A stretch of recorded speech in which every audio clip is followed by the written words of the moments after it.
Border Insurance Services are celebrating 25 years in business, offering independent, local, friendly and personal advice which their clients can trust. Find out more at borderinsurance.co.uk.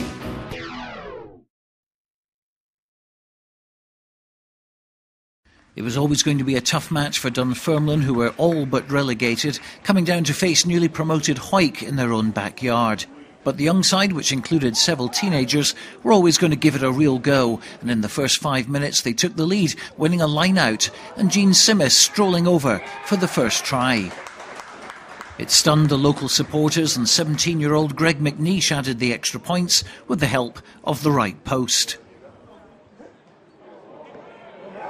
So first blood to the visitors, but after gaining plenty of possession and wasting several opportunities, HAWICK finally got on the board in the 16th minute with this try from Dean McCracken under the posts, which was converted by Neil Rennick. And 4 minutes later, HAWICK doubled their score with one of the best moves of the game, Dean McCracken linking with Graham Hogg and setting up good second phase possession. Handling may have let the team down earlier, but this time the passing was slick and the catching was sound. And when the ball was sent left to Stephen Anderson, he was always going to score, stepping round Ross Gribbins to go in under the post for the green second try, which was also converted by Rennick. But McNeish got 3 points back with a penalty before the break to reduce the deficit to just 4 points. HAWICK knew they hadn't performed well in the first period, but with the elements behind them, they started off much better. This move between McCracken and Gary Johnson drawing in two defenders, but the offload to Graham Hogg was marginally forward, and the referee called play back for a scrum. Moments later, Johnston was involved again, and you'd have put your mortgage on him scoring with just one man to beat. But he opted to cut back inside, and despite his best efforts, the ball was held up, and another chance was gone. Neil Rennick kicked a penalty to make it 17-10, and then came the score which put daylight between the two sides. Bruce McNeill, who started the game at prop, was switched to number 8, and with Dunfermline down to 14 men after a sin binning, he had no problem in popping over the try line to get HAWICK's third try of the afternoon.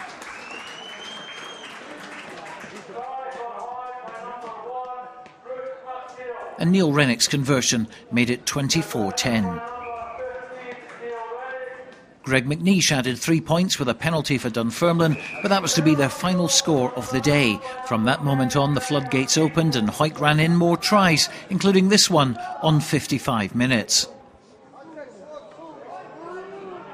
A good run from Gary Lowry, sucking in defenders, Kevin Reid switching play to the left, good hands along the line to Gary Johnston, and Keith Davis was on his shoulder to take the scoring pass and saunter in behind the posts for a bonus try. Again, Neil Rennick splitting the posts to take HAWICK out to 31-13. And then on came Craig Robertson, former Gallo winger, making his debut for HAWICK, and you don't see too many players crossing over between the two clubs, but he came on and contributed well. Here's try number 5 for HAWICK. Reid out to McCracken, then inside to Neil Rennick, who slithered his way over, beating several tackles to just get the ball over the line. By now the Greens were playing with bags of confidence, throwing the ball about, and Gary Johnston coming into the line at pace. Robertson was there to take the move further towards the try line, and then McCracken out to Rennick, and another score for HAWICK, who were out of sight at 41-13. Into injury time, and one final trick up their sleeve as they were able to run rings round the Fifers' defence. And Gary Johnston going over for a well-deserved 5 points for him. And with Rennick converting, HAWICK were home and dry.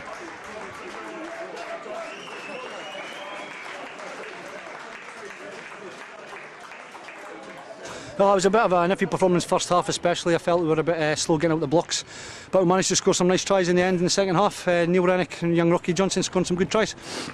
Shock start, of course, 7-0 behind in a couple of minutes. Yeah, it was a big shock to us. We obviously weren't expecting that, but Dunfermline, they came 27 points off of Stirling last week, so we knew they weren't going to be a walk in the park, and they got off to a good start, and maybe it was a wake-up call that we needed, but having said that, we didn't really start playing till the second half. Well, you wanted 5 points, you got that, and of course you've become the local team of the year as well, with more points than Melrose can actually catch now. So well, that's a great achievement. That's great news for us. We didn't realise we were in the running for that, but we'll take everything we can get. Obviously, our goal this season was to get up, and we've managed to do that.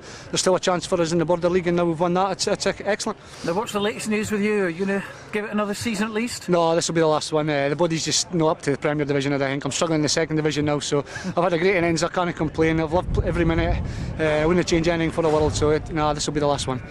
To be fair, the boys stuck it, but I don't think I can, if I was honest, I don't think I could take a lot for it. I got stuck in the boys at half time and they agreed they weren't playing well, and it's been a sort of story of the season, to be honest. We've not played well all season and we've got promotion, but if we go into Prem 1 playing like this, we'll be straight back down, but hopefully we can get it sorted out.